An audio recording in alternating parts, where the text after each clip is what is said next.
다니엘 9장 20절에서 27절 제가 봉독해 드리겠습니다. 내가 이같이 말하여 기도하며 내 죄와 내 백성 이스라엘의 죄를 자복하고 내 하나님의 거룩한 산을 위하여 내 하나님 여호와 앞에 간구할 때 곧 내가 기도할 때에 이전의 환상 중에 본 그 사람 가브리엘이 빨리 날아서 저녁 제사를 드릴 때쯤에 내게 이르더니 내게 가르쳐 내게 말하여 이르되 다니엘아 내가 이제 내게 지혜와 총명을 주려고 왔느니라. 곧 내가 기도를 시작할 즈음에 명령이 내렸으므로 이제 내게 알리러 왔느니라. 너는 크게 은총을 입은 자라. 그런즉 너는 이 일을 생각하고 그 환상을 깨달을지니라. 내 백성과 내 거룩한 성을 위하여 이른 이래를 기한으로 정하였나니 허물을 그치며 죄가 끝나며 죄악이 용서되며 영원한 의가 드러나며 환상과 예언이 응하며 또 지극히 거룩한 이가 기름 부음을 받으리라. 그러므로 너는 깨달아 알지니라. 예루살렘을 증건하라는 영이 날 때부터 기름 부음을 받은 자 곧 왕이 일어나기까지 7이레와 62이레가 지날 것이요 그 곤란한 동안에 성이 중건되고 광장과 거리가 세워질 것이며 62이레 후에 기름 부음을 받은 자가 끊어져 없어질 것이며 장차 한 왕이 백성이 와서 그 성읍과 성소를 무너뜨리려니와 그의 마지막은 홍수에 휩쓸림 같을 것이며 또 끝까지 전쟁이 있으리니 황폐할 것이 작정되었느니라. 그가 장차 많은 사람들과 더불어 한 이레 동안의 언약을 굳게 맺고 그가 그 이레의 절반에 제사와 예물을 금지할 것이며 또 포악하여 가증한 것이 날개를 의지하여 설 것이며 또 이미 정한 종말까지 진노가 황폐하게 하는 자에게 쏟아지리라 하니라. 아멘. 기도하겠습니다. 거룩하고 존귀하신 주님, 은혜와 사랑을 감사드립니다. 오늘도 주님의 날 허락하셔서 공예배로 하나님께 영광 돌릴 수 있게 하신 은혜 감사드립니다. 이 시간 주님께서 주신 말씀을 듣는 시간입니다. 우리 안에 계신 성령께서 함께 하셔서 듣는 말씀 가운데 하나님의 음성을 듣는 자들 될 수 있도록 인도하여 주옵소서. 하나님의 계시의 말씀을 내가 내 마음대로 사용하는 것이 아니라 하나님께서 주신 계시의 말씀을 겸손히 받아들임으로 그 안에 담긴 하나님의 뜻을 온전히 깨달아 이 세상 가운데 하나님의 자녀로 살아가는 저희들이 될 수 있도록 인도하여 주옵소서. 감사드리며 사랑이 많으신 예수님의 이름으로 기도드렸습니다. 아멘. 제가 존경하는 설교자 가운데 제임스 몽고메리 보이스라는 분이 계십니다. 아마 돌아가신 걸로 저는 알고 있는데 그분께서 개혁주의 서론이라는 책 등 아주 많은 좋은 책들을 남기셔서 제가 개인적으로 도움을 굉장히 많이 받습니다. 이분께서 이런 말씀을 하셨어요. 다니엘의 71회에 관한 주석사는 구약 비평의 음울한 늪지라고 하셨습니다. 그러니까 오늘 우리가 보려는 본문이죠. 이게 그만큼 해석하기 어려운 본문이고 다양한 해석들이 있습니다. 물론 잘못된 접근도 있어요. 그래서 교회사 가운데 문제가 됐고 우리나라 교회들이 특히 좀 그거에 많은 영향을 받았습니다. 그래서 좀 그런 것을 이제 배제해야 되지만 그렇지만 다른 해석들의 경우에는 우리 하나님의 말씀 앞에 견손함을 가지고 이제 접근을 해야 돼요. 그러니까 무조건 내 말만 맞다, 요것만 맞다 그게 아니라 여러 가지로 이렇게 볼 수 있기 때문에 그냥 그 정도는 서로 이렇게 포용하면서 그렇게 넘어가야 되는 경우가 있습니다. 그리고 무엇보다 성경의 예언이 다중적이라는 것을 기억을 해야 됩니다. 대부분의 예언들은 정확히 하나의 사건만을 가리키지 않아요. 그 사건을 통해서 장차 있을 예수 그리스도를 가르치고 장차 있을 주님의 재림을 가르치기 때문에 이렇게 다중적으로 봐야 됩니다. 그래서 그 예언을 직접 받은 사람들, 다니엘서의 1차 독자들뿐 아니라 모든 시대의 그리스도인들에게 주는 예언이기 때문에 우리는 그것을 염두하면서 항상 겸손한 마음으로 성경을 봐야 됩니다. 그래서 우리는 이제 지난주에 다니엘 9장에 나오는 다니엘의 기도에 대해서 생각을 해봤습니다. 그러니까 하나님께서 하나님의 계획에 대한 계시, 그러니까 예레미야를 통해 계시하신 그것을 알았다고 생각한 다니엘은 그것이 이루어지도록 간절히 기도를 했습니다. 지난주에 말씀드린 것처럼 어차피 하나님의 뜻은 이루어지니까 기도할 필요가 없다라고 말하는 사람은 성경을 전혀 잘못 이해하고 있는 것입니다. 성경에 나오는 모든 사람들이 하나님께 기도했습니다. 그죠? 하나님의 뜻을 알면 그 뜻이 이루어지게 해달라고 기도를 했죠. 하나님의 뜻을 모를 때 하나님께서 행하시는 일이 잘못되었다고 생각되면 그 뜻을 돌이켜달라고 기도를 했습니다. 마치 사람의 기도가 하나님의 뜻과 계획을 바꿀 수 있을 것처럼 그렇게 기도를 했죠. 근데 아니죠. 하나님의 영원하신 계획은 바꿀 수가 없습니다. 하지만 겉으로 드러난 뜻이 전부가 아니라는 겁니다. 하나님께서는 신자들의 기도를 통해 하나님의 뜻을 이루어 가십니다. 그래서 우리는 하나님의 뜻을 알던 알지 못하던 기도해야 됩니다. 우리의 기도를 통해서 하나님께서 혹시라도 겉으로 드러나신 뜻을 돌이키신다면 그 돌이키신 그것이 하나님의 감추어진 원래 뜻이었던 겁니다. 그래서 우리는 일어난 일을 알고 하나님의 뜻을 알지 함부로 하나님의 뜻을 재단해서는 안 되는 것입니다. 그래서 하나님께서는 신자들의 기도를 통해서 드러나지 않는 하나님의 뜻을 이루어 가실 겁니다. 사실 하나님께서는 모든 일을 스스로 하실 수 있으십니다. 그죠? 굳이 신자들이 기도하지 않아도 그냥 하나님께서 원하시는 대로 그냥 그렇게 하시면 됩니다. 근데 이렇게 신자들의 기도를 통해서 기도에 응답하시는 방식으로 일하시는 이유는 바로 우리를 위해서입니다. 우리의 믿음을 위해서. 기도는 우리는 막연한 대상에게 하는 게 아니라 분명히 우리의 기도를 들으시는 하나님께 하는 겁니다. 그러니까 기도를 듣는 대상이 없다면 우리는 아무런 의미가 없는 거죠. 그래서 우리의 기도를 듣고 응답하시는 하나님을 경험하도록 하심으로 정말 하나님이 계시구나. 그래, 그 하나님이 나와 대화를 하시고 내 기도를 들으시고 거기에 응답을 하시는구나. 이 하나님과의 인격적인 교제를 하도록 하시는 겁니다. 그러니까 막연하게 있는 무슨 하늘에 기도하는 것도 아니고 벽 대고 기도하는 것도 아니고 무슨 동상 보고 기도하는 것도 아니고 우리의 기도를 실제로 들으시고 그 기도에 반응하시는 하나님께 우리가 기도하고 있다는 것을 알리시는 거죠. 하나님께서 어떠한 분이신지를 알리고 그 하나님을 점점 더 경험함으로 우리의 믿음이 자라도록 그렇게 하시는 겁니다. 요한계시록 8장 3절에서 4절에 보면은 또 다른 천사가 와서 제단 곁에 서서 금향료를 가지고 많은 향을 받았으니 이는 모든 성도의 기도와 합하여 보좌 앞 금제단에 드리고자 함이라. 향연이 성도의 기도와 함께 천사의 손으로부터 하나님 앞으로 올라가는지라. 아멘. 우리의 기도는 분명히 천사를 통해 하나님께 전달되고 있습니다. 하나님께서는 그 기도를 분명히 들으시고 그 기도에 응답을 하시는 겁니다. 그러니까 우리는 우리의 기도를 하나님께서 들으실까 이런 질문을 전혀 할 필요가 없는 겁니다. 분명히 듣고 계십니다. 그래서 이 구절 말고도 이제 성경 곳곳에서 반드시 들으신다는 것을 계시를 하셨죠. 그래서 우리는 그것에 신뢰함으로 기도를 하고 그것에 대해 응답을 받음으로 하나님과의 교제를 하고 그 가운데 우리의 믿음이 자라가면 되는 겁니다. 하나님께서는 당연히 다니엘의 기도에 대해서도 반응을 하셨습니다. 그게 바로 오늘 본문이죠. 하나님께서 가브리엘을 보내셨죠. 그러니까 가브리엘이 빨리 날아서 왔다고 번역됐는데 이게 직역을 하면은 매우 지쳐서 왔다고 돼 있습니다. 매우 지쳐서 왔다.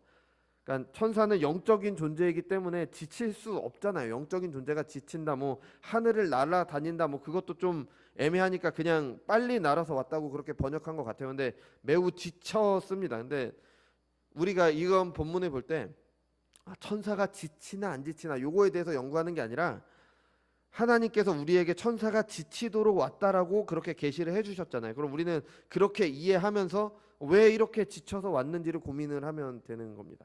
왜 지쳤는지 이제 10장에 힌트가 나와 있어요. 그러니까 10장에서도 다니엘이 기도할 때 어떤 존재가 다니엘에게 왔습니다. 우리 잠깐 넘겨서 12절만 보겠습니다.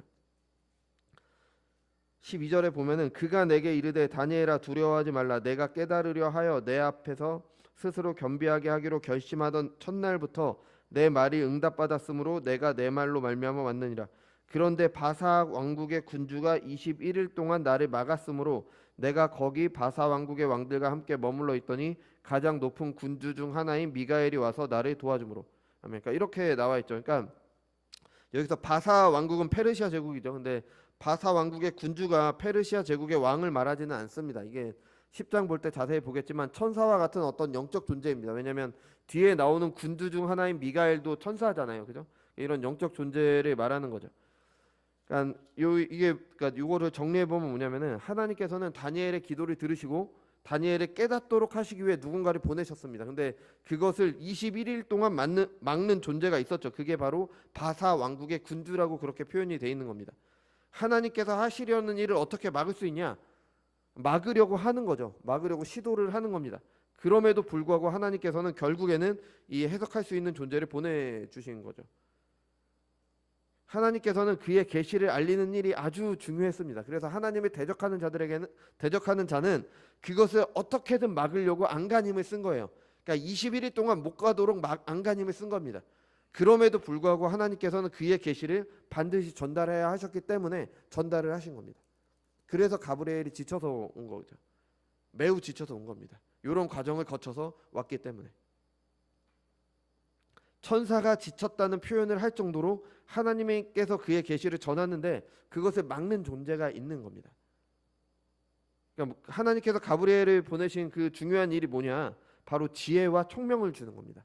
하나님께서 주신 계시를 깨닫도록 하는 것. 그러니까 다니엘이 기도를 시작할 때 하나님께서 이미 명령을 내리셨지만 방해하는 게 있었고 그 방해하는 것을 뚫고 기어이 도착했습니다.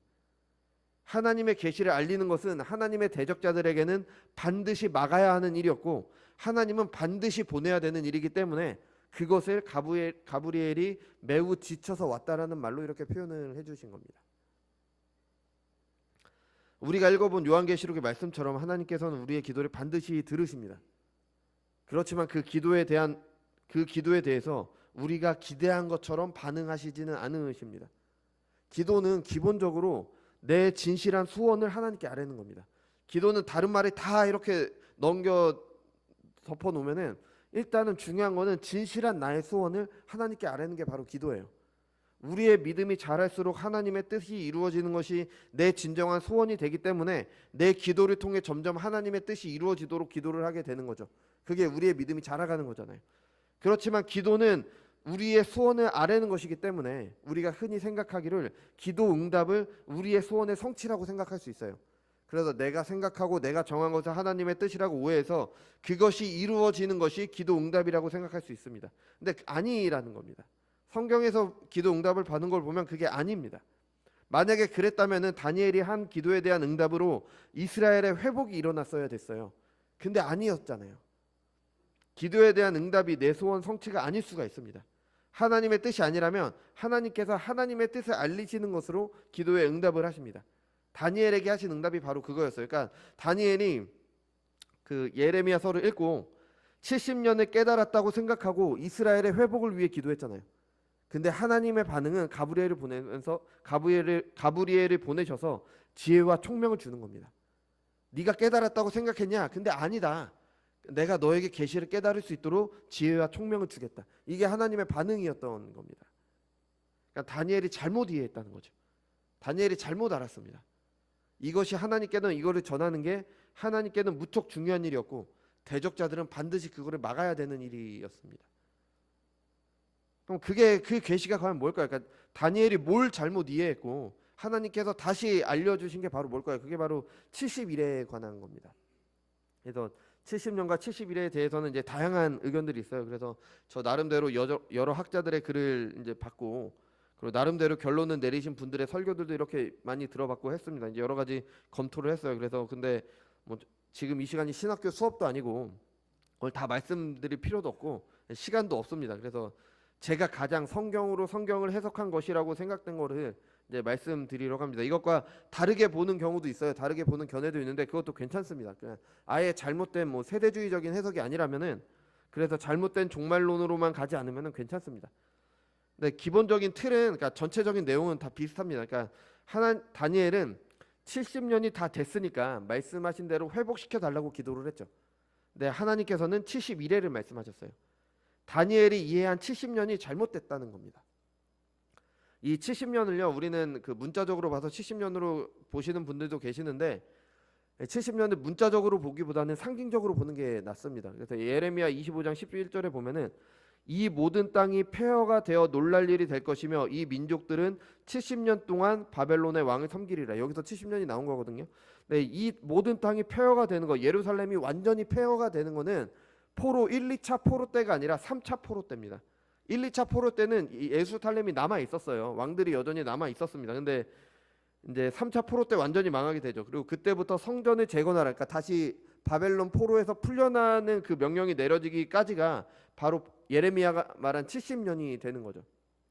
예, 주전 586년에 3차 포로가 있었고요. 538년에 성전 재건을 합니다. 그러니까 약 한 49년 정도 되는 일입니다. 근데 왜 이거를 70년이라고 했냐? 율법에 따라서 7년은 안식년이잖아요. 우리가 알다시피 7년은 안식년이죠. 그리고 10은 많다라는 의미이기 때문에 풍부한 안식을 누리는 그 기간으로 70년을 말한 겁니다. 그럼 왜 이스라엘의 포로기를 풍부한 안식으로 이야기를 했냐? 역대상 36장 20절에서 21절입니다. 칼에서 살아남은 자를 그가 바벨론으로 사로잡아가매 무리가 거기서 갈대아 왕과 그의 자손의 노예가 되어 바사국이 통치할 때까지 이르니라. 이에 통치가 황폐하여 땅이 안식년을 누림같이 안식하여 70년을 지냈으니 여호와께서 예레미야의 입으로 하신 말씀이 이루어졌느니라. 아멘. 그러니까 이스라엘이 가나안 땅에서 바벨론의 포로로 간 것을 땅이 안식을 누렸다라고 성경이 표현을 합니다. 그게 레위기에도 나오고요. 이 역대상에서도 그것에 대해서 이렇게 기록을 해요. 그래서 뭐 그게 문자적으로 70년으로 보시는 분들도 계시고 1차 포로 때부터 그렇게 따지기도 합니다. 뭐 그럴 수도 있어요. 뭐 그게 아예 틀리다고는 뭐 말씀을 못 드리겠지만, 근데 이거를 안식년으로 보는 게, 풍부한 안식으로 보는 게 더 이게 건전한 해석인 것 같습니다. 그래서 안식년 7년을 7번 지난 게 49년이잖아요. 그리고 그 다음 해가 희년이었습니다. 그죠? 그래서 이 희년은 모든 노예들이 풀려나고 모든 땅이 본래의 주인을 찾아가는 회복의 해입니다. 그죠? 그래서 예레미야에서는 그 희년을 7과 10이라는 숫자를 통해 70년으로 그렇게 표현을 한 겁니다. 예레미야가 말한 70년 후에 있을 일도 문자적인 70년이 아니라는 걸 이야기를 해줘요. 그러니까 예레미야는 70년 후에 이러이러한 회복이 있을 것이다라고 이야기를 해줘요. 근데 이스라엘이 포로에서 돌아왔을 때 그 회복이 다 일어나지 않습니다. 그래서 이걸 예레미야 25장 이후에 보면은 70년 후에 있을 일을 말해주는데, 그게 26장부터 28장까지는 다시 이제 유대에 대한 심판 메시지가 나오고요. 29장에는 70년 후, 그러니까 70년 후에 회복을 말합니다. 근데 이 메시지가 31장까지 이어져요. 그러니까 회복 때 어떤 일이 있을 거다. 근데 그 31장이 뭐냐? 우리가 잘 아는 말씀이죠. 새 언약에 대한 말씀입니다. 새 언약은 바로 예수님을 통해 이루어지잖아요. 그죠? 그러니까 예레미야가 있을 거라고 말한 그 회복은 단순히 이스라엘이 그들의 땅으로 돌아가서 성전을 짓고 성벽을 짓는 것으로 끝나는 게 아닙니다. 예수님을 통한 회복이 있을 거다라고 그렇게까지 연결이 돼 있는 거예요. 그래서 이게 바로 2장에서 나온 느부갓네살의 꿈에 이제 마지막 돌이 신상을 무너뜨리는 거였고, 7장에서 열방이 심판받고 하나님의 백성들이 하나님 나라를 유업으로 받는 거였잖아요. 요게 바로 예레미야가 그 70년 기간을 통해서 70년 후에 있을 것이라고 말한 바로 그 기간이 되는 거죠. 다니엘은 이제 그 70년의 기한이 찼으니까 이제 그 말씀을 이루어 달라고 기도를 해요. 이런 다니엘에게 하나님께서는 72일을 통해서 아니다라고 말씀을 하신 겁니다. 아니다. 다니엘의 말처럼 70년은 지났지만 그게 끝이 아니라는 겁니다. 더 있다는 겁니다. 포로에서 돌아오지만 그것이 완전한 회복은 아니었습니다. 71회가 있습니다. 하나님께서는 다니엘에게 이것을 알리셨던 겁니다. 뭐 말씀드린 것처럼 이 71회가 몽고메리 보이스 목사님께서 말씀하신 대로 구약에서 가장 해석하기 어려운 본문 중에 하나입니다. 그죠? 그래서 세대주의는 이것을 문자적으로 봐요. 그래서 세대주의는 그래서 마지막에 7년의 대환란 뭐 이런 얘기 들어보셨잖아요. 뭐 7년의 대환란이 있고 뭐 예수님께서 오셔서 뭐 이런 얘기가 다 이걸 문자적으로 이렇게 해석해서 건데 그거는 잘못 본 겁니다. 그래서 이 24절을 보면요, 70일에는 하나님께서 정하신 기간이고 그 이후에 있을 일을 말씀하십니다. 24절을 보면은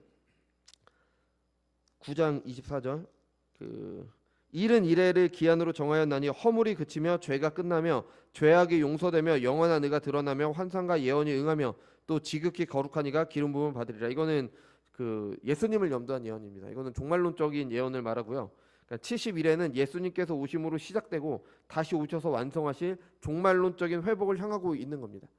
그래서 예수님까지, 그러니까 주님께서 다시 오시는 그 재림의 시기까지 모든 기간이 바로 70일회가 되는 겁니다. 이 기간을 문자적으로 볼 수가 없죠. 그래서 71회에 대해서 이제 좀 자세히 25절의 이야기를 얘기해 줍니다.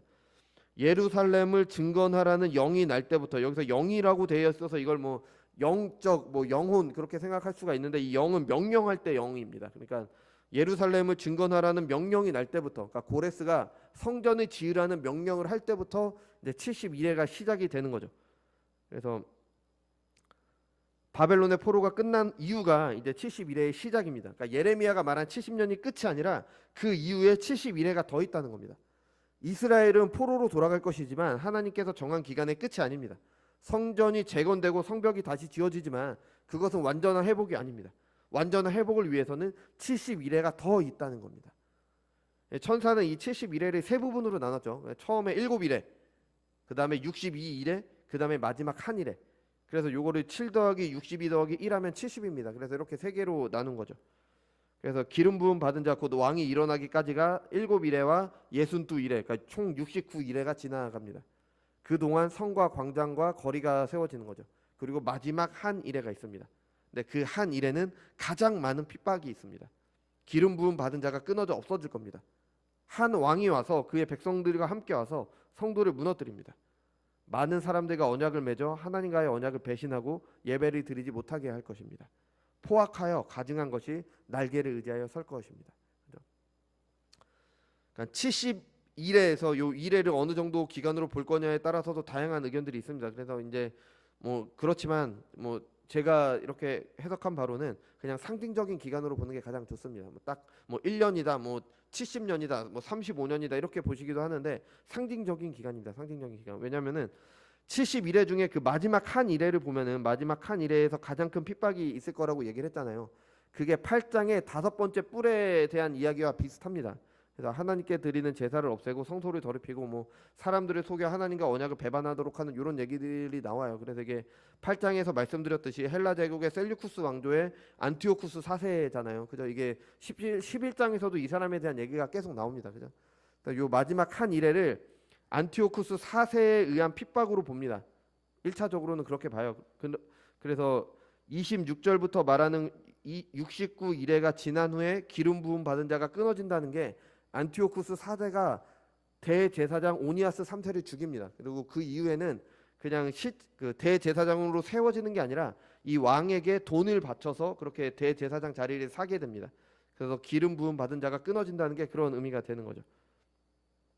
그런데 이 71회에 대한 내용을 이 주전 2세기의 안티오쿠스 4세 때 끝나는 것으로만 본다면은 또 그게 문제가 돼요. 왜냐면은 예레미야를 통해 하신 완전한 회복이 일어나지 않았기 때문에 이게 또 말이 되지 않습니다. 그래서 24절에서 말하는 완전한 회복이 일어나지 않은 거죠. 그러니까 이 예언은요, 1차적으로는 안티오쿠스 시대를 향하고 있어요.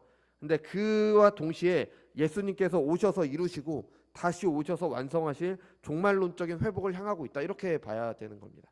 그래서 이게 그러니까 둘 중에 하나만 보니까 뭐 안티오쿠스 시대로 보느냐 예수님으로 보느냐 이렇게 하나로만 보니까 애매해지는데 이 둘을 같이 봐야 되는 겁니다. 그래, 왜냐하면 성경의 예언은 다중적이기 때문에 우리는 이렇게 보게 되는 거죠. 그러니까 베드로가 말한 것처럼 있는 그대로 받아들여야지 이게 사사로이 풀려다가 잘못된 해석을 하게 됩니다. 이게 71회와 관련해서 가장 문제가 되는 해석이 말씀드렸던 세대주의 해석입니다. 그러니까 세대주의의 가장 큰 문제는 이스라엘과 교회를 구분을 해요. 그러니까 구약에서 말하는 이스라엘의 회복을 진짜 이스라엘이라는 나라 유대인들의 회복으로 보고요, 교회는 또 다른 것으로 봅니다. 근데 이거는 아니죠. 그러니까 우리가 영적인 아브라함의 후손들이잖아요. 우리가 새 이스라엘이잖아요, 교회가. 근데 세대주의는 그렇게 보지 않습니다. 그래서 그들은 71회 중에 69일회 후에 예수님께서 다시 오셨고 그거를 날짜 계산을 다 해요. 이렇게 날짜를 맞춰서 다 계산을 하고요. 그래서 이때 어떤 일이 일어나냐, 우리가 잘 아는 69일회 후에 예수님께서 오시는데 그게 재림은 아닙니다. 그 사람들이 설명할 때는 그때 재림은 아니고 공중에 오십니다. 공중에 오셔서 이 땅에 있는 그 신자들 가운데 일부를 데려가세요. 이게 우리가 잘 아는 휴거죠, 휴거. 그죠? 휴거가 오고 그다음에 휴거가 일어난 후에 이 땅에 이제 마지막 일회인 7년의 대환란기가 있을 거다. 그래서 그 대환란이 끝나면 주님께서 다시 오시고 이 땅의 요한계시록에서 말하는 천년왕국을 세우신다. 천년왕국 전에 예수님의 재림이 있다. 이게 전천년설입니다. 근데 이게 그 천년왕국 전에 예수님께서 다시 오실 것이라는 이 전천년설에도 두 가지가 있어요. 하나는 이렇게 세대주의적인 해석이 있고 하나는 역사적 전천년설이 있습니다. 그거는 좀 건전합니다. 그래서 그거는 같이 받아들일 수가 있어요. 근데 세대주의적인 전천년설, 뭐 7년의 대환란이 있고 요거는 받아들일 수가 없습니다. 왜냐하면 이스라엘과 교회를 구분하기 때문에. 그래서 그 1000년의 기간 동안 이스라엘이 완전히 회복이 될 것이고 이스라엘은 가장 뛰어난 지위를 갖게 되고 하나님께서 이스라엘에게 하신 모든 약속이 실제로 문자적으로 이루어진다. 이게 세대주의의 해석이에요. 근데 잘못된 해석이죠. 그러니까 상징으로 봐야 될 거 상징으로 보지 않고 문자적으로 본 겁니다. 그래서 말씀드린 것처럼 71회는 가깝게는 이제 주전 2세기의 안티오쿠스 시대를 향하고 있고요. 그리고 예수님께서 오셔서 하나님 나라를 시작하실 그 시기를 가리킵니다. 최종적으로는 주님께서 다시 오시는 날까지 이 땅에 있을 모든 교회를 향하고 있는 겁니다. 그래서 처음 7이레와 62이레에서도 여러 가지 견해들이 있지만 뭐 어떤 분들은 뭐 바벨론 포로기를 처음 7이레로 보기도 하는데 또 예수님께서 오시기까지를 62이레로 보기로 합니다. 뭐 어느 정도 일리가 있지만 근데 그렇게 볼 수는 없는 게 왜냐하면 예루살렘을 증건하라는 영이 있고 나서 71회가 시작되기 때문에 포로가 끝난 후부터 71회가 시작되는 거는 그거는 뭐 분명합니다. 그래서 그 뭐 이 기간을 뭐 안티오쿠스 때로 맞출 수도 있고요. 그 어떻게 맞추냐에 따라 달라요. 예수님 때로 맞출 수도 있습니다. 다 일리가 있지만 뭐 말씀드린 것처럼 어느 하나로만 맞추려고 하면 애매해집니다. 그래서 다른 예언들처럼 안티오쿠스를 지나서 예수님께서 다시 오시기까지 있을 모든 시대를 말한다고 보는 게 가장 건전합니다. 세대주의적인 해석만 아니라면 어느 정도 시각 차이는 우리는 인정할 수 있습니다. 그죠? 그래서 이 정도는 인정할 수 있고요. 근데 여기서 분명한 건 뭐냐? 70년에 대한 다니엘이 오해를 했다는 겁니다. 다니엘이 오해를 했고 기도를 했고 그 기도에 대한 응답으로 하나님께서 71회를 말씀하심으로 우리에게 분명히 주시는 계시가 있다는 겁니다. 그게 바로 무엇이냐? 70년이 끝이 아니라는 겁니다. 다니엘이 이렇게 기도했잖아요. 이제 하나님께서 정하신 70년, 그 70년을 뭐 문자적으로 봐서 70년이든 상징적으로 봐서 49년이든 어쨌든 간에 그 기간이 끝났습니다. 이제 고레스가 성전을 건축하라는 명령을 내렸습니다. 그러면 이제 하나님께서 예레미야 선지자를 통해 약속하신 그 회복을 지금 있게 해주세요. 그게 다니엘의 기도였잖아요. 근데 하나님의 반응은 이거예요. 70년이 끝이 아니다. 71회가 있을 거다. 남유다가 이제 바벨론의 포로로 돌아갈 때는 됐습니다. 선지자들을 통해 말씀하신 그 포로에서 돌아오는 일은 이루어집니다. 근데 그게 회복의 전부가 아니라는 겁니다. 온 세상을 심판하시고 영원하신 하나님 나라를 이루실 때가 그때가 아니라는 겁니다. 이스라엘은 가나안으로 돌아갔고 성전을 지었습니다. 예루살렘 성벽을 지었죠. 근데 그 성전의 영광이 예전만 못했습니다. 물론 보이는 성전이 중요한 게 아니라 하나님께서 함께 하신다는 게 중요하지만 그렇지만 그때 이사야 선지자가 예언하고 예레미야 선지자가 예언하고 구약의 모든 선지자를 통해 말씀하셨던 그 영광스러운 회복은 이루어지지 않는 겁니다. 바벨론의 포로에서 벗어났지만 성전은 지었지만 그 다음에 이스라엘은 다시 페르시아의 지배를 받잖아요. 또 다시 헬라의 지배를 받았고 또 다시 로마의 지배를 받습니다. 페르시아의 안티오쿠스가 했던 핍박이 그대로 있었고요. 그 시대를 지나서 뭐 마카오 혁명을 통해서 잠깐 동안의 독립은 이루었지만 또다시 로마의 지배를 받게 됩니다. 여전히 하나님 나라의 백성들은 하나님 나라가 아니라 세상 속에서 살아갑니다. 끝이 아니라는 겁니다. 이런 하나님의 백성들에게 필요한 메시지는 무엇일까요? 여러분, 우리가 힘들 때 그것을 버티며 살아갈 수 있는 이유가 무엇입니까? 끝이 있다는 거잖아요. 끝이 있다는 거. 아니, 고3 때 힘들잖아요. 수능 보면 끝이 있으니까 버티는 겁니다. 남자분들 군대에 가서 군대 힘들잖아요. 그죠? 뭐 여러 가지 힘든 일이 있지만 전역하는 날이 있으니까 참고 버티잖아요. 근데 하나님의 말씀은 뭐냐? 금방 끝날 거다가 아닙니다. 끝이 아니다. 더 견뎌야 된다. 더 힘들 거다. 더 절망적인 게 뭐냐면은 62일회를 지나고 나서 마지막 한 일회가 있잖아요. 아니 좀 힘드니까 좀 이게 점점점 나아질 거다 그러면 희망적인데 마지막 한 일회가 가장 힘들 거다라고 얘기를 하세요. 그때 가장 큰 박해가 있을 거다. 뭐 세대주의가 말하는 것처럼 7년의 대환란은 아니지만 시간이 지날수록 점점 괜찮아진 게 아니라 마지막 순간까지 정말 힘들 거다. 그게 하나님께서 71회를 통해 말씀하시는 겁니다. 잘 이해가 되지 않죠. 그죠? 어느 목사님께서는 다니엘이 6장까지만 설교되고 7장 이후로는 많이 설교되지 않는다고 하시면서 그 이유를 말씀하셨어요. 그 이유가 당연히 묵시니까 이제 환상이나 숫자들이 많아서 해석하기가 쉽지 않다. 해석이 어려워서 설교가 많이 되지 않는 이유도 있습니다. 근데 그것보다 더 큰 이유는 이 계시가 여기에 나타난 계시 말씀들이 사람들이 원하지 않는 메시지, 듣고 싶어하는 메시지가 아니기 때문에 예수님을 믿으면 힘든 세상에서 편히 살게 됩니다. 하나님을 믿으면 사업이 잘 되고 좋은 직장에 갈 수 있습니다. 뭐 이래야 사람들이 좀 좋아하는데 다니엘의 메시지는 그게 아니잖아요. 고난이 있을 것이다.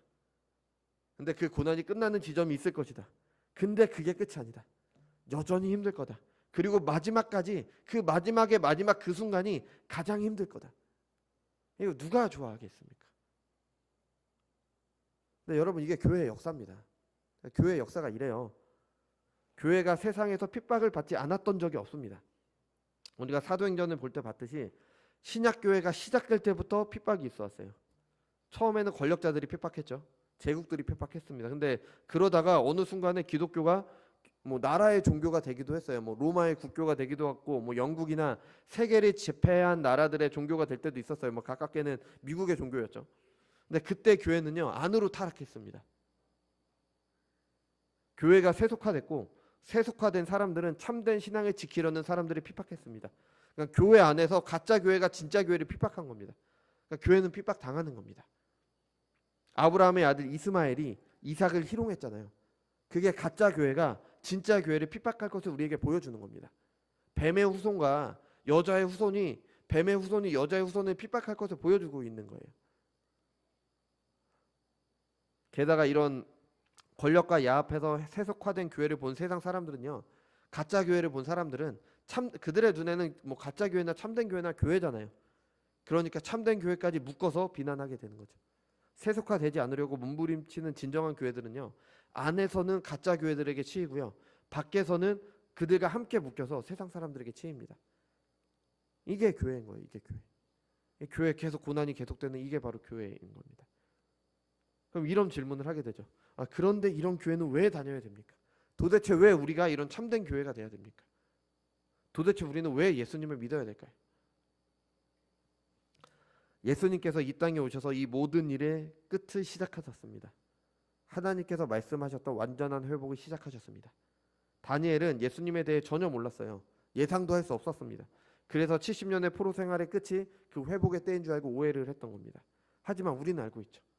이 모든 고난을 끝내시기 위해 예수님께서 오셨습니다. 마태복음 4장에서는 광야에서 시험을 받으신 후에 복음을 전하기 시작하는 예수님의 모습에 대해서 이렇게 말합니다. 예수께서 요한이 잡혔음을 들으시고 갈릴리로 물러가셨다가 나사렛을 떠나 스불론과 납달리 지경 해변에 있는 가버나움에 가서 사시니 이는 선지자 이사야를 통해 하신 말씀을 이루려 하심이라. 일러스되 스불론 땅과 납달리 땅과 요단강 저편 해변길과 이방의 갈릴리여 흑암에 앉은 백성이 큰 빛을 보았고 사망의 땅과 그늘에 앉은 자들에게 빛이 비추었도다 하였느니라.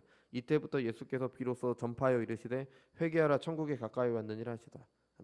흑암 가운데 있는 하나님의 백성들에게 빛을 주시기 위해 예수님께서 오셨습니다. 고난 가운데 있는 그의 백성을 구원하시기 위해 예수님께서 오셨습니다.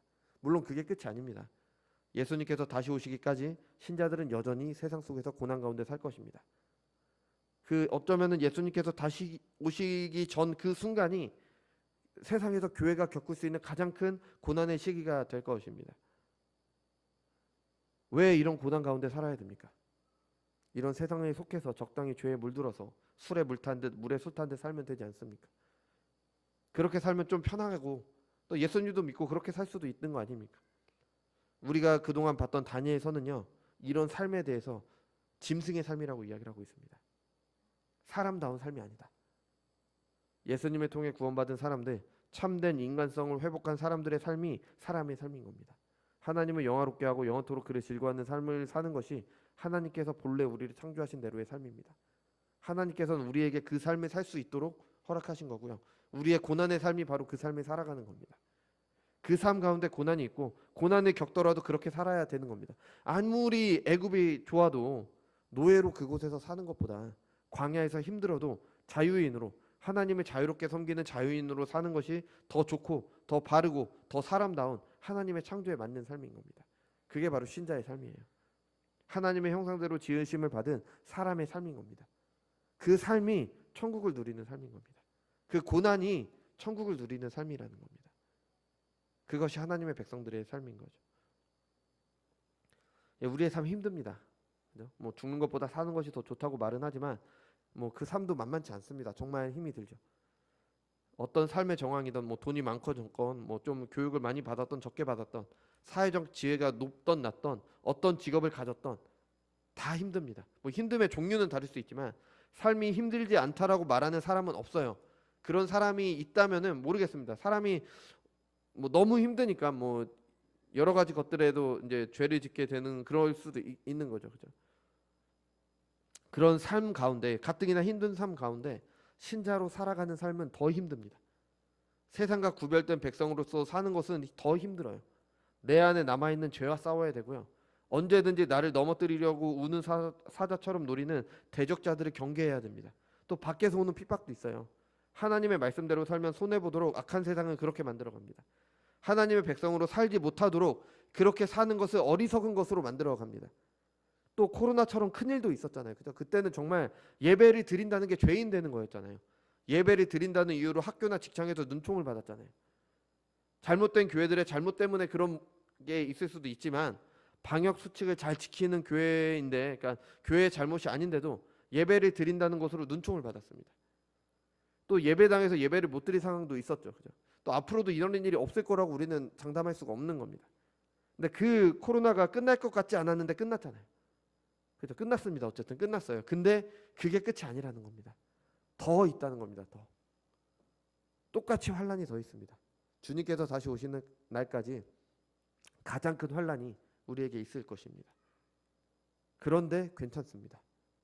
예수님께서 우리를 구원하셨습니다. 그와 같이 우리를 홀로 두지 않으실 것을 약속하셨습니다. 그럼 우리는 그 약속을 믿고 하루하루 하나님께 순종하는 삶, 하나님을 섬기는 삶, 하나님께서 나를 창조하시고 구원하신 목적에 맞는 삶을 살아가면 되는 겁니다. 세상이 두려워 죄를 지을 때도 있을 것이고요. 연약함 때문에 죄를 더 사랑해서 죄를 따라갈 때도 있을 겁니다.